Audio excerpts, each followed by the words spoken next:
What's going on, Jerome's? So the Minnesota Vikings offseason is going to be interesting. They got a ton of cap space.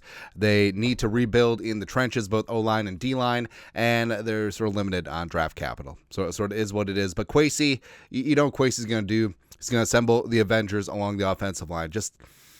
I understand I want Trey Smith really bad, but what if I told you for roughly 20% more than the cost of one Trey Smith, we get Tevin Jenkins, Ryan Kelly, as well as Mekhi Becton, just completely add an ass, make that mother hammer time along the offensive line. Just think about left to right. Darisaw, huge. Jenkins, huge. Kelly, huge veteran. Mekhi Becton blots out the sun, and then Brian O'Neill. Let's go. Let's go, baby. Right? The Vikings have the resources. They have the motivation to do all that. And then let's dive on into the mock draft, right? So we like sort of setting the table of what is going to happen in free agency. Just put a scenario out there. So that's our scenario because it does affect how the draft will go down. Because if the Vikings checked all the boxes, spent all the cash along the offensive line, other needs suddenly crop to the top, even though we've said BPA. Now, we are going to do this a little bit different, because we could just pick the same players over and over and over again, but that's sort of boring. Obviously, teams and GMs see things differently, so we are going to offer trade hands, do that up. So we punted that 7th rounder that does not exist because of the Jesse Davis thing. So there you go. All right, enhance.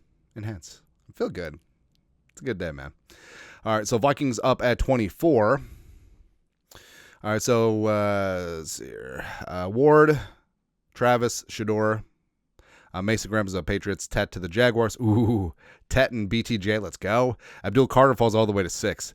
Abdul Carter with Max and Wilkins, that's pretty damn good. Will Johnson goes to Jets, probably replacing DJ Reed, leaves the free agency. So Will Johnson and Sauce, it's pretty damn good for Aaron Glenn. Sort of makes sense to be really good at corner there. Pierce goes to Carolina. Mike Green. The Bears take Malachi Starks. Ooh, kind of like that for their secondary. So Malachi as well as Jalen back there. Burden goes 11 as they completely cycle through. I could see the 49ers getting rid of Debo this offseason. They got other needs, though. Warren Morrison goes to the Falcons. Banks, thanks. Genty falls all the way to Seahawks. Now, I don't see that happening because they got Charbonnet as well as Kenneth Walker 9, but I don't know. Who knows? Kenneth Grant, Walter Nolan, Jack Sawyer. Packer fans are going to love Jack Sawyer. Except Jack Sawyer can't be J.J. McCarthy, and he never will in the NFL either. So that's also kind of nice. There you go. 24 Vikings, lots of ways to go.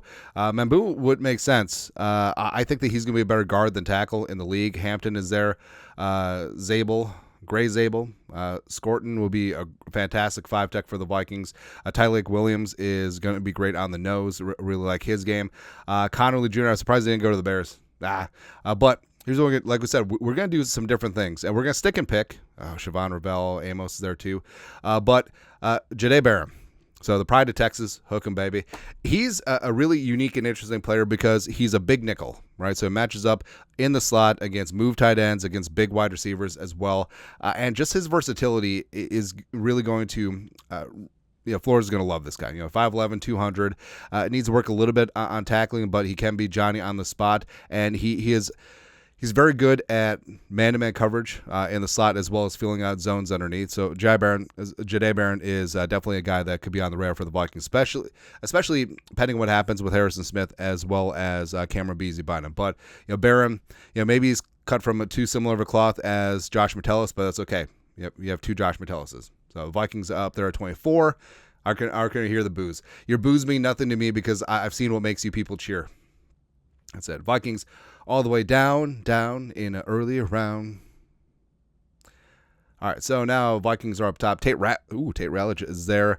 Makuba is there if we just want to continue the secondary motif from Texas. Jared Wilson from Georgia. Georgia is a guy that I like a lot, as well as RJ Harvey has been our standard pick here at 97. Kobe Bean Bryant is also there. Jordan Phillips is a great run-stopping nose tackle from Maryland. David Walker is a small school guy who's really shining up. DJ Giddens. People don't like Giddens, except I like him, man.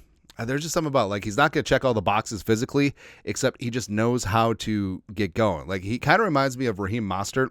the sort of upright running style as well, but who knows? But like we said, we are going to take more different players than usual. So we got Jahdae Barron. Now we're focusing on the defensive line. So J.J. Pegues, University of Mississippi, formerly at Auburn. Jeremiah Javion Pegues, run-stuffing nose tackle, also developing as a pass rusher, 6'2", 325, bowling ball in the middle. Last year, 14 tackles for loss, 3.5 sacks.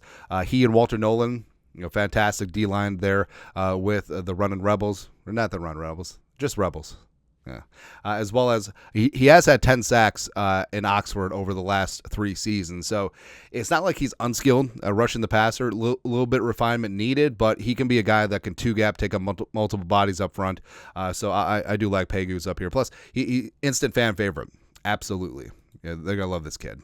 Into the 5th round, so we got Quinn Ewers up there at the top. We got Khalil Mullings there if we want the hammer at running back. Trevor Etienne, Shamar Turner is one of our crushes as well. RJ Oben, Roman's kid, is out there. Kobe King, CJ West, if you want another run stuffer up top. But we are going to go with the pride of Virginia Tech, formerly of Duke, Aeneas Peebles, the defensive lineman. So he's 6'2", 290, and he is just a short, stocky bowling ball of disruption and energy. Like, he is the highest of motors along the defensive line, and he's someone that can definitely get things done both against the run as well as the pass. Now, is he going to be a true 3-down player?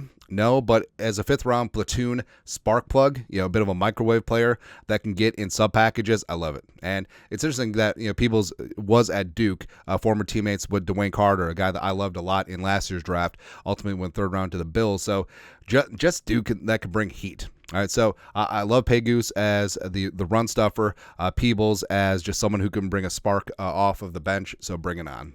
Bring that on. That's fantastic. Get that in the 5th round. So also in the 5th, at 161. So like we said, reminder, again, Vikings, check the boxes at offensive line. Probably the most expensive offensive line in NFL history. Do not care.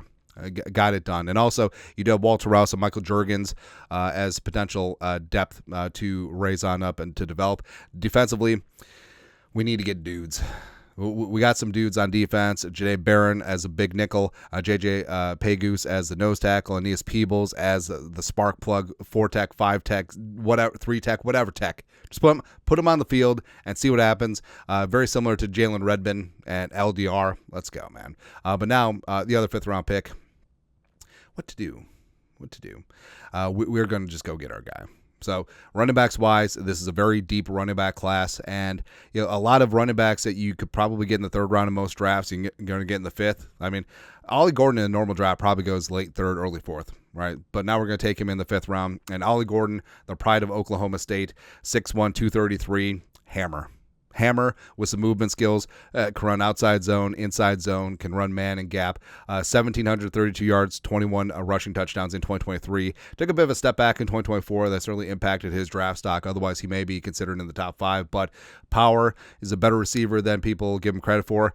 Threw a touchdown in Senior Bowl week. He looked good all Senior Bowl practices as well. So getting Ollie Gordon, Ollie Gordon behind this FU offensive line, I love it, man. I love it, baby. All right, so that is the Vikings 4 draft picks. All right, here's what we did. So, again, the scenario is the Vikings check all the boxes along the offensive line. Kwesi done his Thanos Infinity Stone collection along the O-line. It's beautiful. It's gorgeous, right? And then defensively, hammering things out early on. Jahdae Barron, big nickel, great addition to that secondary. And then along the defensive line, we got dudes. J.J. Pegues has upside as a pass rusher, going to stop things up at the nose. Plus, put him at the nose early downs. Free Harrison Phillips up to play 5-tech. He instantly improved a couple positions. Also, Aeneas Peebles, quickly becoming one of my favorite guys in this class. Someone who's just going to come in, instant heart and hustle, lunch pail guy. Both Pegues and Peebles are going to be, instead of the Williams wall, it's going to be the PP wall. Wait, no, we need to rethink that. Anyways, and also Ollie Gordon, just a hammer. I don't care that PFF says that we overdrafted him. I do not care. I do not care in the slightest. Have Ollie Gordon running behind that FU offensive line that we got again, baby. Let's go, man. I think I did it.